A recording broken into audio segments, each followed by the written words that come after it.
How's it going, folks? Another week in paradise. Irrelevant news.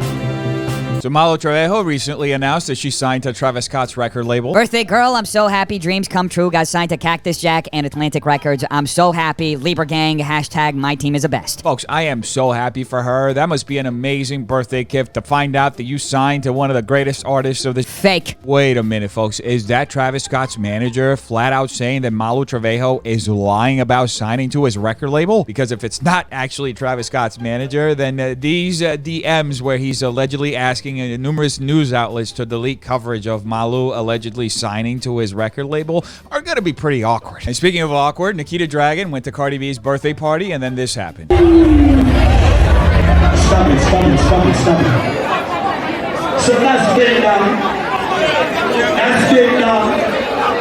I would have more performance, but we got to clear the stage. Well, I guess Nikita wasn't ready for the hug and ignore. But it's okay, folks. As Nikita reminded everyone just a few weeks ago, she's a major celebrity, and this is just the type of stuff that happens to major celebrities like Nikita. And in other news, something happened to Trisha Paytas' podcast channel because over the last few weeks, there's been a complete 180. Now they're uploading positive affirmations and themselves meditating and just doing a lot of things that we're not really used to seeing Trisha doing on the internet. Let's talk daily affirmations of a first class life.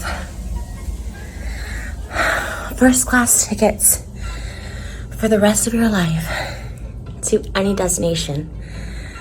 I want, you want. Go on. I'm going first class to Maui, Maldives, Israel, Austria, Hungary. So Trisha's affirmations include asking for first-class flights to different destinations around the world.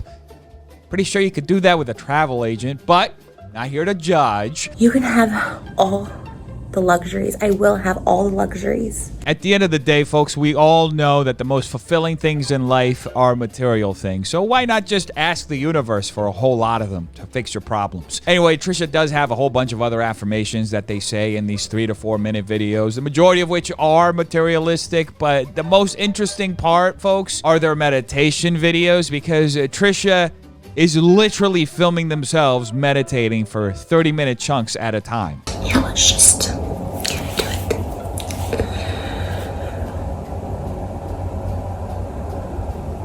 What is going on? I feel like I shouldn't be here. Wow, that is a new experience. Not in the length of the video necessarily, because we're used to 30 to 40-minute videos from Trisha, but I don't think I'm used to watching a video this long where Trisha doesn't say a single word. With Sean, she took up dancing. With Jason, they vlogged. Now with Moses, this is what she has become. But how are we supposed to think that Trisha Paytas is going through a spiritual transformation if we literally can't witness it, folks? I meditated this morning, but I never thought to film it, LOL. I kind of relate to that comment, folks. You know, I started meditating around when I was 6 years old. I did mostly focus and breathing-based meditation, and about 10 years ago, I learned transcendental meditation, which I've been doing every single day since, and it's completely changed my life, and not once have I ever thought of filming myself meditating because it's an extremely personal experience and it's not meant to be shared with the world. In fact, I can't even share how I meditate and what the technique is because it would completely destroy the practice. That being said, I highly recommend Transcendental Meditation to anybody who's interested in it. It is not a spiritual experience. It's something that you can do regardless of your beliefs, and it completely changed my life as soon as I started doing it. Drawing a line straight down. Sure. My sternum. You know what? Straight to the middle of my stomach. You don't mind? They can come to the center of my belly.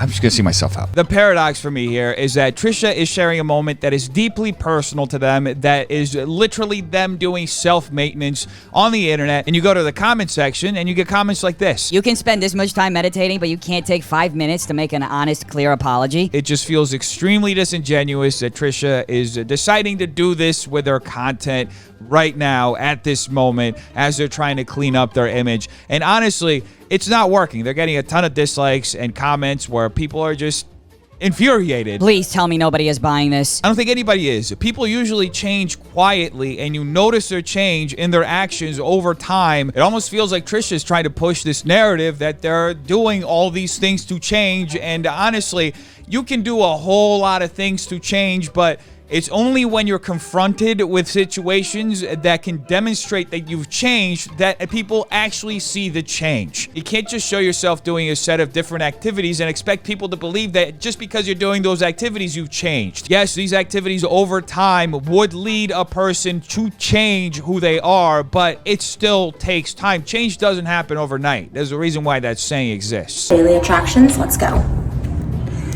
I attract attractiveness. Everyone sees me as attractive.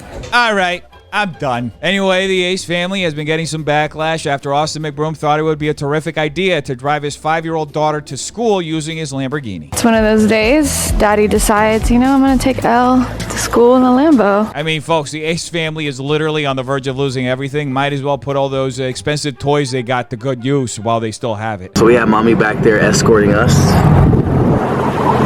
If anything, folks, this is a sign of how little trust Catherine has in Austin, because she literally had to escort them to make sure that Austin didn't mess this up. It's funny, but it's also kind of sad. What are your friends gonna say when you pull up in a Lambo at school? They're gonna be playing. Oh, they're gonna be playing? So they're not gonna be paying attention to you? No? They won't see the Lambo. They will just hear the Lambo. Hey, shout out to Austin McBroom, who's desperately trying to flex on a bunch of preschoolers and can't even get his daughter to give a fuck about it. Oh, look at the kids. Look at your friends. Oh my gosh. What are you gonna tell him? Isn't it amazing to see a grown man who is so desperate for validation that he is hoping that these little kids notice that he has a Lambo? Hey, Sam, look at the kids. Do you guys like Elle's car? Okay, let's go. Oh, that is so sad, folks. None of the kids responded to Austin. He was left ignored, alone, sitting in his expensive sports car without anybody, even a child, giving a flying fuck about him. All right, Ace family, so we made it back home, and now we're getting ready to take Ace to the vet. I wonder if they're going to use a Lambo to also take their dog to the vet. That way they can flex at the vet. Betcha the vet would love it. Just as much as a large number of people in the comments loved it. Not a grown man showing off and flexing materialistic things in front of literal children. Austin has every right to flex on those little kids, folks. I mean, most adults don't give a shit about him, so he's got to get somebody jealous about his lifestyle. The man needs some haters to complain about. It seems like Austin had more fun showing off his car to little kids than LMAO. This is just sad. You know, it actually reminds me of this really famous movie scene.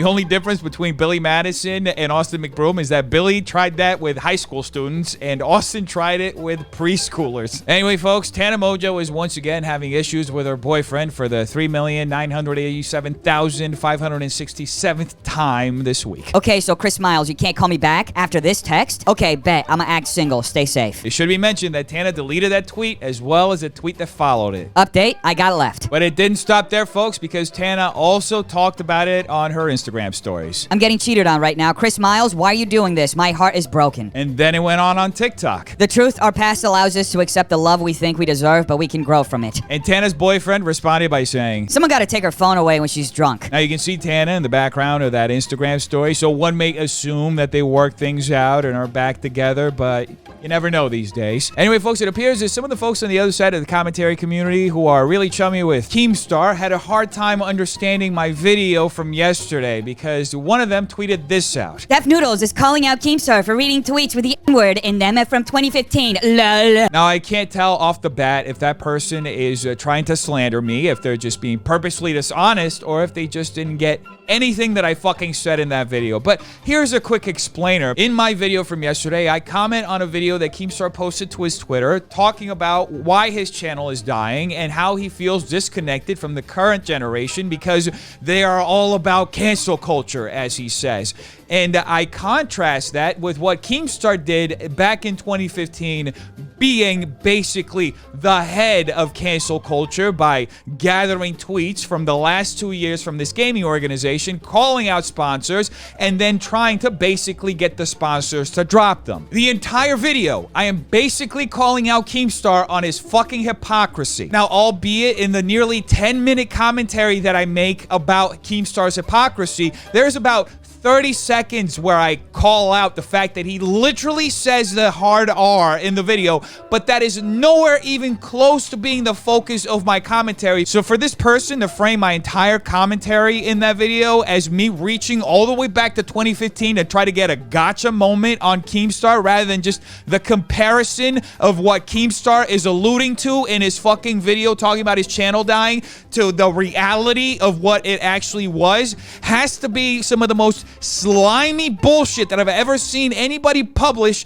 in order to just try to get a few fucking likes on Twitter. And what makes it even more fucking idiotic is not only the fact that this person had the fucking gall to watch the fucking video, screenshot it, and then put this fucking dishonest as fuck caption on it, but you don't even fucking see it in my fucking title. If I'm calling out Keemstar for saying fucking slurs, wouldn't I fucking put it in the fucking title? Why the fuck did I title my video Keemstar Caught in a Lie Again? Anyway, folks, here's a brief segment from yesterday's 7-minute commentary on this subject so you can see it for yourself. You know, I find it very interesting that Keemstar loves to characterize our current times as literally the worst thing to ever happen in the history of humanity. He likes to talk about cancel culture and mob mentality and people coming after sponsors and how things were so good back in the day. Well, wouldn't it be wonderfully ironic if in the back in the day that Keemstar loves to romanticize, he did literally the exact same things that he says he hates that people do nowadays. I'm sure there's a video from, say, 2015 where he literally does those things. That's the way I set up the clip. Nowhere